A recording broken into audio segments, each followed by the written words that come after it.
বিরোধী বেঞ্চ থেকে তারা বেশি সময় নেন, নিতে চান, নিতে হবে। অনেক সময় তিনি বলতে উঠতেন, রতনবাবু তখন বিরোধী দল নেতা ছিলেন, তারপরে সুদীপবাবুও ছিলেন, তো রতনবাবু সেই মনে করেন, তো আমরাই বলতাম আরে ওনাকে সময় দিন না, স্পিকার বলতে সময় শেষ হয়ে গেছে, তো না আরো কিছু দিন। তবে বলতাম যে না, শর্ত বলতাম যে আপনি কাব্যিক দম সেবে বলবেন, দারুণ বলতেন। আরেকটা গুণ ওনার আছে, সেটা হলো সারা ত্রিপুরাজ্যের কথা বলতেন অবশ্যই, কিন্তু নিজের যে বিধানসভাকে সে সম্পর্কে আমিও বিধানসভার সদস্য, কিন্তু আমিও সেরকমভাবে বলতে পারি না। অন্য কথা বলতে গিয়ে নিজের বিধানসভার কথা অনেক সময় ভুলেই যায়, কিন্তু এর মনে রাখতেন। এবং একটা কথা বারবার বলতেন, যেটা আমাকে খুব প্রভাবিত করেছে, সেটা হলো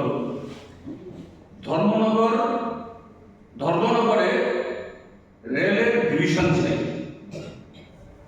যতদিন তিনি বিরোধী বেঞ্চে ছিলেন, অন্তত আমি 2008 সাল থেকে 14 সালের প্রথম সোয়া বছর আমি ছিলাম, এমন কোনো অধিবেশন বোধ হয় যায়নি যারা মানুষ লিখেন বা রেকর্ডে দেখবেন এটা আছে। তারই বক্তব্য কিভাবে আমাকে প্রভাবিত করেছে। আমি যখন সাংসদ হয়ে যাই সরাসরি লোকসভাতে, তো সংসদে একটা আছে, প্রভিশন আছে, প্রত্যেক দিনই 0 আওয়ার থাকে, কিন্তু এই 0 আওয়ারটা আমাদের বিধানসভাতে প্রচলিত 0 আওয়ার মতো হয়। আমি এটা সংসদীয় মন্ত্রীকেও বলছি, পার্লামেন্টে সেটা এখানে প্রয়োগ করার জন্য। সেটা হলো যে এই যেদিন সেশন হবে তার আগের দিন বিকাল 5টায় কোনো কোনো দিন স্পিকার এটাও বলা করে পরদিন সকাল 10টা, অর্থাৎ অধিবেশন শুরু হওয়ার আগে এটা লিখে দিতে হবে। এরপর 10:30 নাগাদ এটা ব্যালটিং হয়। প্রত্যেক দিন 20 জন সাংসদ সুযোগ পান তার বিষয় করার জন্য। লিখে দিতে হয় কি বিষয়ে কথা বলবে। তো আমি এরকম একদিন ব্যালটিংয়ে যে এই রেল সম্পর্কে বলার সুযোগ পেয়েছি। কি বলবো, হঠাৎ করে চিন্তা করছিলাম যে না, আমার ওই বিধানসভার কথা মনে পড়ে গেল যে না, বিশ্ববন্ধু বাবু আমাদের মাননীয় স্পিকার মহোদয় যে রেল ডিভিশন, আমি এক্সাক্টলি সেটাই বলেছি ত্রিপুরার যে একটা রেল ডিভিশন চাই এটা, এবং ধর্মনগরে। কেন ধর্মনগর আসলো, আগরতলা কেন আসলো না আমার মনে হচ্ছে। এই যে ওনার সাথে যে প্রায় এই 8 থেকে 2014 সাল অব্দি প্রায় 6 বছর, এই যে প্রায় প্রত্যেক অধিবেশনে যে শুনেছি ধর্মনগর, আমার থেকে এটা বেরিয়ে যায়। অর্থাৎ এটা প্রভাবিত করেছে এবং তার সে বক্তব্য আমি মনোনীত করেছি লোকসভাতে।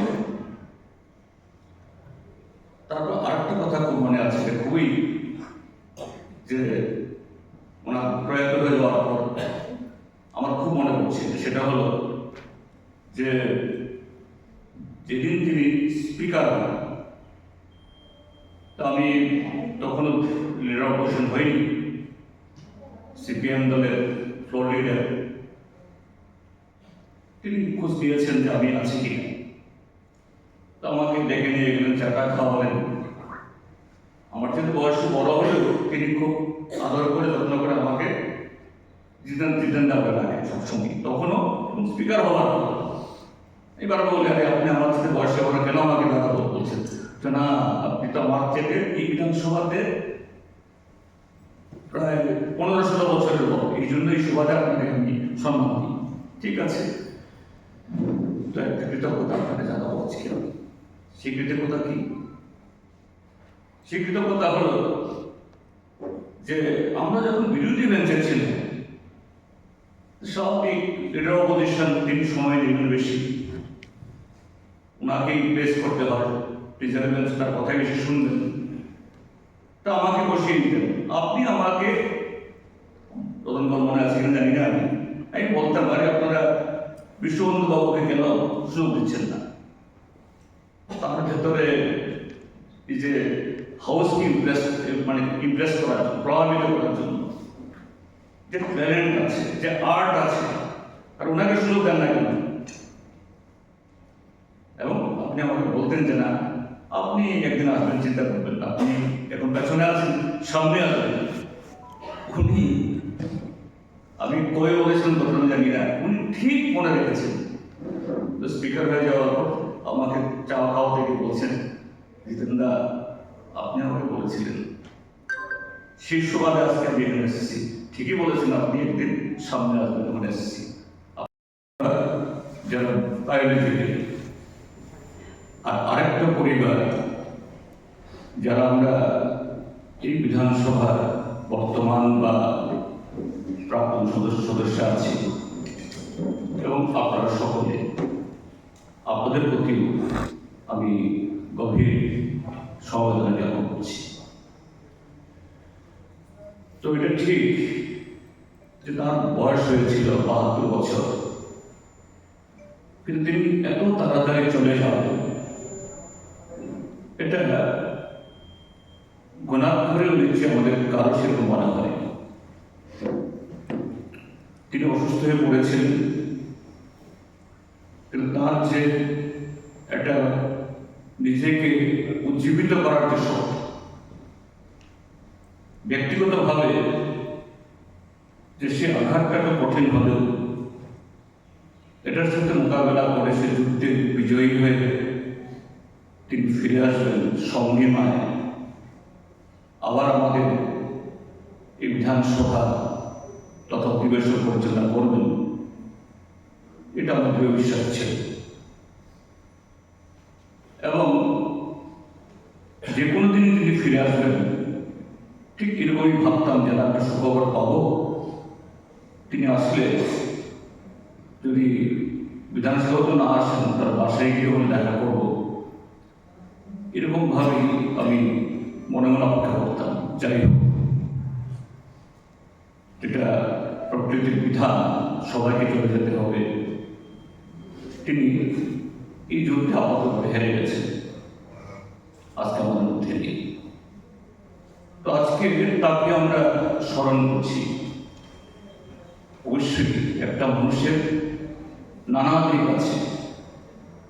আমরা একটা মানুষ সমাজের জন্য, মানুষের জন্য যা করে গেছে, সর্বদা আমরা সেই কথাগুলি সে মনে রাখবো। তো ব্যক্তিগতভাবে তার সাথে আমার পরিচয় ২০০৮ সালে যখন তিনি প্রথম নির্বাচিত হয়ে আসেন, তখন আমার 4th টার্ম, আমিও চতুর্থবার নির্বাচিত হয়ে এসেছি।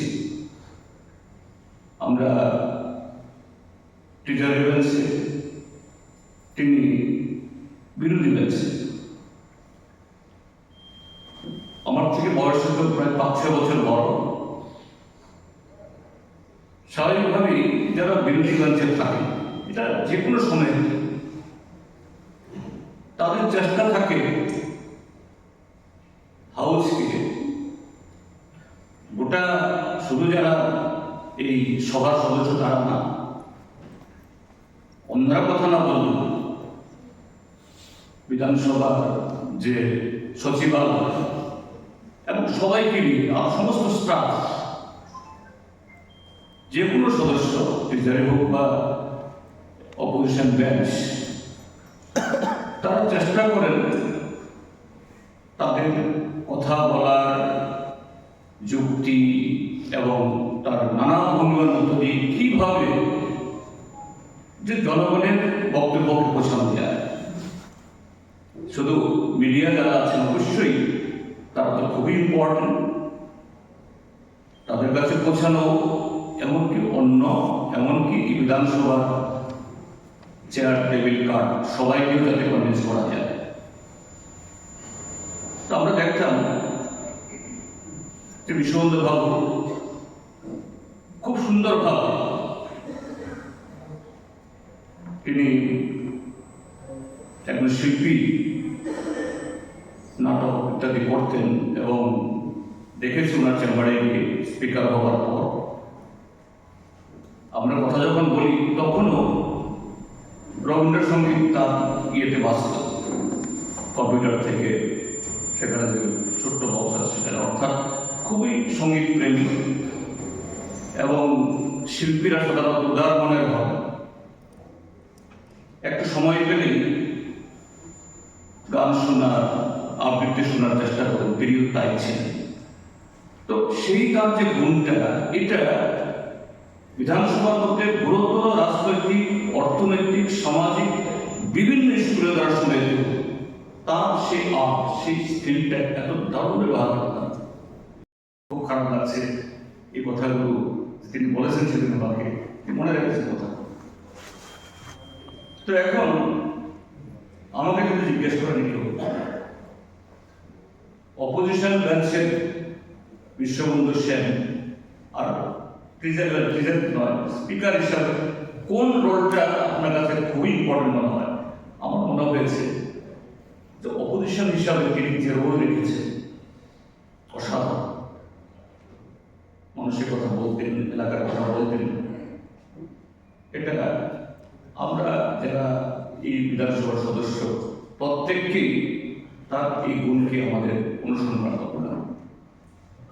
হ্যাঁ, স্পিকার হিসাবেও অবশ্যই তার অভিজ্ঞতা, বিষয়বস্তু গভীরে যাওয়া এবং কোনো গুরুত্বপূর্ণ বিষয়ে সেখানে নিয়মের বাইরে গিয়েও সুযোগ দেওয়া, এটা তিনিও করেছেন, সমস্ত স্পিকারাই সেরকম করে থাকেন।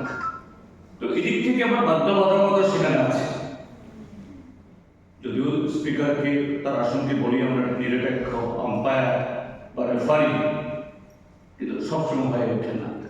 তো সেদিক থেকে বিরোধীদের সুযোগ দেওয়া হলেও স্পিকারদের তরফ থেকে বিরোধীদের তো অভিযোগ থাকবেই।